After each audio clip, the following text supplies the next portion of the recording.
I share what I hope will be a few thoughts that will help frame your way as you move to the next phases in your careers. As it's 2024, I want to emphasise 4 themes. First of all, the significance of this year.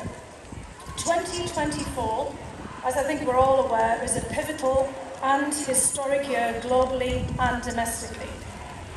Here in 2024, we have 3 sets of interconnected conflicts where the US is a protagonist, and we have a 4th contested area here at home where we are the protagonists, and we have to decide how we reconcile our differences to move forward together. First of all, on the international stage, we have a European land war in Ukraine, and obviously we have the war in the Middle East between Israel and Hamas, which we're all feeling very much the presence of right now. And we have an anticipated clash, sadly, in the Indo-Pacific between the United States and China. But as you're all well aware of these issues, I don't really need to elaborate on them any further, and their stakes after your time here at Tufts and today, this is the geopolitical frame in which all of you are going to re-enter the world. The global order is in flux, the balances of power are shifting, and you're going to have to pay very close attention to how things unfold because you're going to get called into action in various ways.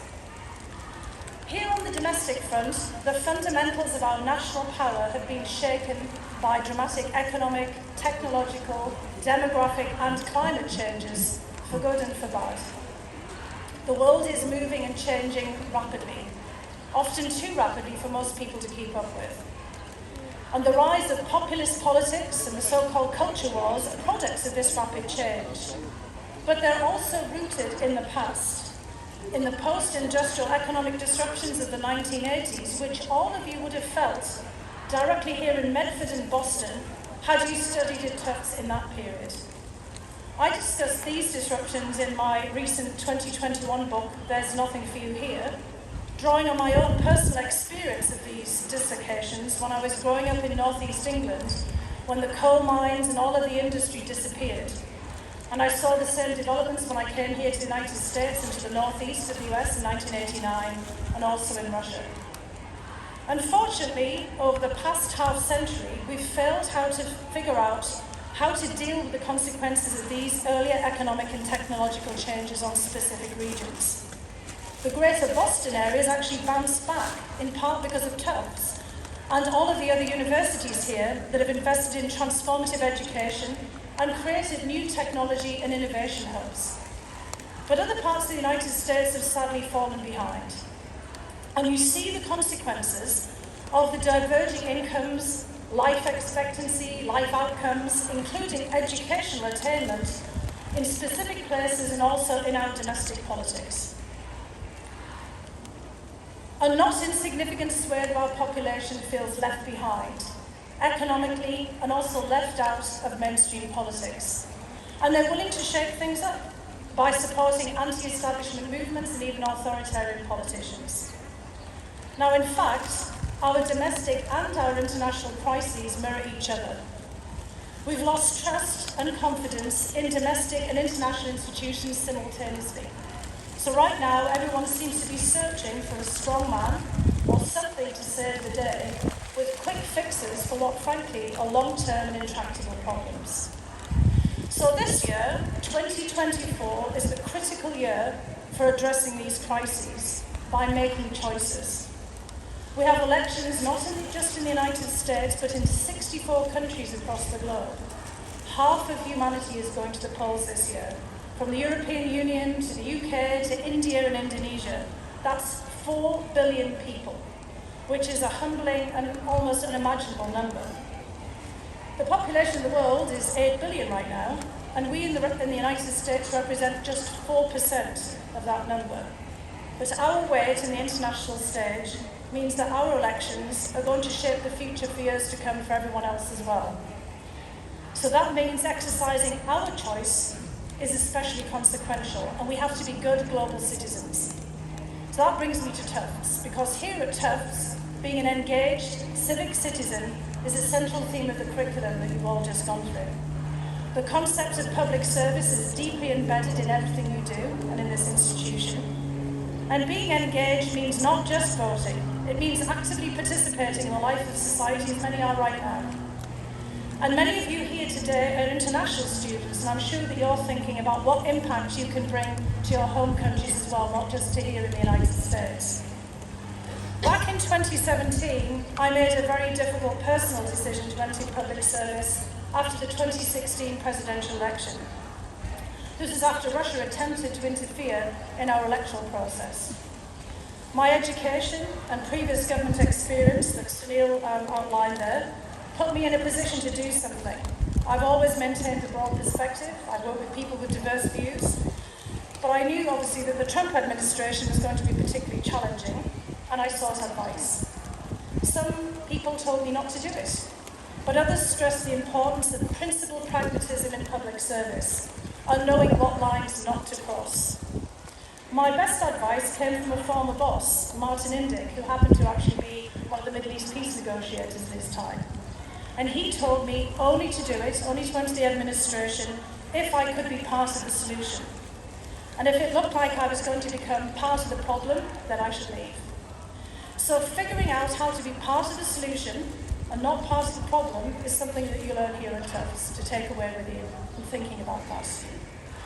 So my second theme is education, because frankly education is a gift. But the future of higher education in the United States is now at stake.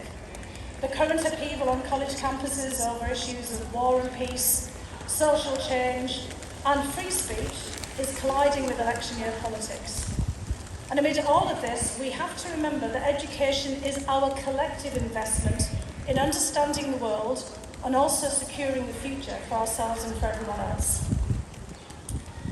Education is the great social and economic equaliser if everyone has access. It lowers the barriers to opportunity, and it offers everyone the chance to develop knowledge and learn skills to transform themselves and their communities. It helps us to adapt to new demands and challenges. A college education in particular drives social mobility and life outcomes. We're all privileged to graduate from college, and with this privilege comes responsibility. What you all do now with your degree is key, not just for you, but for everyone else in the future.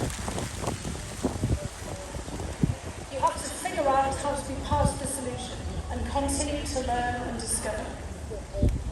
Now, obviously, the past looms large when you finish up something momentous and you contemplate the future. And 4 years is a cycle in educational as well as political life. 4 years ago, when you all started here at Tufts, it was 2020. We just heard about your previous president, Tony, and the challenges that he had to go through, but you all made it. You made it through the first global pandemic in 100 years. You made it through a national lockdown and the upheaval of a presidential election where many of you might have voted for the first time. And you've had a wild ride ever since. My equivalent year was, sad to say, 40 years ago, in 1984, when I went to St Andrews University in Scotland. Internationally, we just had a war scare with the Soviet Union, which is why I decided to study Russian after completing the horrors of nuclear Armageddon, which we're kind of doing again today as well. And at home we had the British miners' strike. There was anger and violence in the streets of northeast England. My father had been a coal miner. He had no formal education beyond the equivalent of 8th grade, and he went down the mines aged 14. When the mines closed, he had 4 changes of job, but no training, no qualifications, no education for a new career path. So he wanted me to have the education that he never had. I'm the first in 4 generations in his family not to work in a coal mine, so it worked out for me pretty well. And I'm a first generation college student, which obviously I'm very proud. Now, 1984, the year that I went to university, also casts a very long shadow because of George Orwell and his book. That was the year that we were supposed to be swept into the clutches of the authoritarian surveillance state. But this Orwellian moment seems to have caught up with us now, 40 years later, in 2024. Big Brother is watching us with CCTV, although I'm very glad for the teleprompter, just to be clear, and facial recognition, and manipulating us with artificial intelligence and deep fakes. We're awash in a sea of disinformation, and here education is once again our life preserver. because it arms us with knowledge, it empowers and prepares us to push back against falsehoods. So given the importance of education for all of us individually and for society at this pivotal moment, I would just like to make a little plea. Please think what you can do as you establish your careers after going out of here to expand education in all forms to all the other people that you meet. Because other people need a chance to move ahead as well, not just fall behind, because that does have consequences. And I spent my COVID lockdown thinking about all of this and writing a book reflecting on education and its impact. And I made my own decision to do more. I just last year became the Chancellor of Durham University back home in the northeast of England. I was elected to the Harvard Board of Overseers, and I'm using the royalties from the book to try to help fund educational opportunities for other people. So my third theme, and don't worry, I should be very finished quite soon, is the importance of friends. Because the friends I made at university transformed my life. I married one, who's sitting in the front row. Another became my book agent. And on that note, I want to mention one Tufts graduate, a singer also like Catherine Bostick, but this one is Tracy Chapman. Because Tracy Chapman, honestly for me, epitomises the transformational power of this university and the importance of friends. So when I came to Boston at the end of the 1980s, everybody was talking about Tracy Chapman. She'd bust in Harvard Square and on the Red Line. I didn't see her there, but I saw her in concert. But the story was completely inspirational. And Tracy Chapman got her opportunities through Tufts friends and networks. And she's my connection to you. She's the connection from the 1980s to the 2020s. And to play on her lyrics, Tracy Chapman went somewhere. And then she came back. At the 2024 Grammys, thanks to Luke Combs having Fast Car in his personal life soundtrack. Her career arc is a testament to Tufts, to the importance of always emphasising quality and impact over quantity and ubiquity. And remember, Tracy Chapman began her career here. She epitomises the Tufts school and student spirit and the strength of its social relationships. Because Tufts people define collegial. I have so many friends and colleagues from Tufts, I can see actually some of them here and here. They make good bosses and teammates. The head of the programme that I work with at Bookings, Suzanne Maloney, is a Tufts graduate from the Fletcher School. So I have a Tufts community and you have a Tufts community. And you also have a very high kindness quotient here. It's tough out there and being kind is important. Maintaining that Tufts spirit will get you places that being mean will not. So I want to conclude with my fourth theme today, the power of foes. I know it's a bit cheesy, but the power of foes. And as you graduate and you leave here today, I want you to take four things with you. First, where I started, the intention to register to vote, wherever you end up. Vote is a four-letter word, and I think it's a word we can all endorse. Second, the importance of education, and remembering the power of 4 L's. Listening to different perspectives, learning from others, leveraging your experience, and leading into action wherever and however you can. And third, your friends. Right now, you've got the chance to make some new ones. So look around you at the 4 people on either side of you, and behind and up front. Shake their hands, say hi. If you don't know them already, new friends. And this is your Tufts network. Take them with you when you leave. And fourth, favourite things from Tufts. What 4 things will help you best remember your time here? You can figure out your choices over dinner tonight with your family and friends, or over lunch, or with the 4 people you've just met.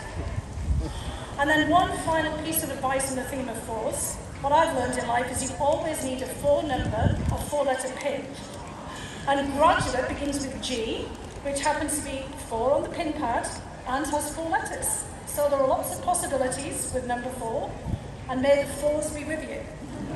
Enjoy yourselves today, be kind, don't trip, and congratulations Tufts class of 2024.